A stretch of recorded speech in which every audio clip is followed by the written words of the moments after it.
Ay, hey, hey. Kayo po na nakaupo, subukan nyo namang tumayo.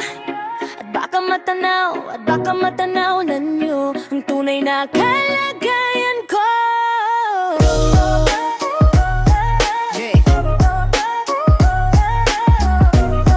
Jessie Reed.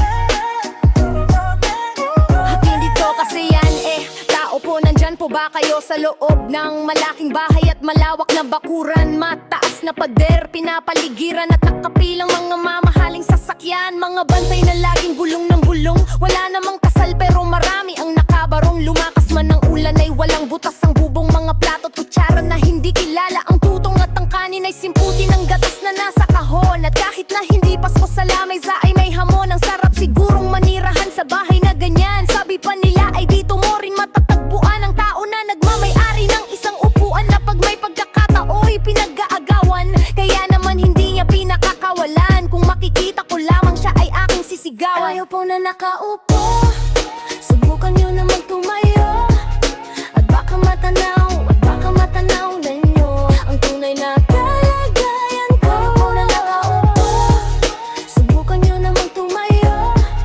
At baka matanaw na nyo ang tunay na kalagayan ko. Ralang galang na po sa taong nakaupo. Alam nyo bang pantakal ng bigas namin ay di puno? Ang dingding ng bahay namin ay pinagtagpi-tagpinyero. Sa gabi ay sobrang init na tumutunaw ng yelo na di kayang bilhin upang ilagay sa inumin. Pinakulong tubig sa lumang takuling, uling-uling gampang danggahin na inanod lamang sa estero na nagsisilbing kusina. Sa umagay aming banyo ang aking inay na may kayamanan. Isang kaldero na mamgutalang dangdang ng maing ama ay sumweldo pero kulang na kulang pa rin. Ulam na tuyo asin, ang 50 pesos sa maghapoy pagkakasyahin. Di ko alam kung talagang maraming harang o mataas lang ang bako doon nagbubulag-bulagan lamang po kayo. Kahit sa dami ng pera nyo, walang doktor na makapagpakalinaw ng mata nyo. Go! Kaya masyadong halata, bato-bato sa langit.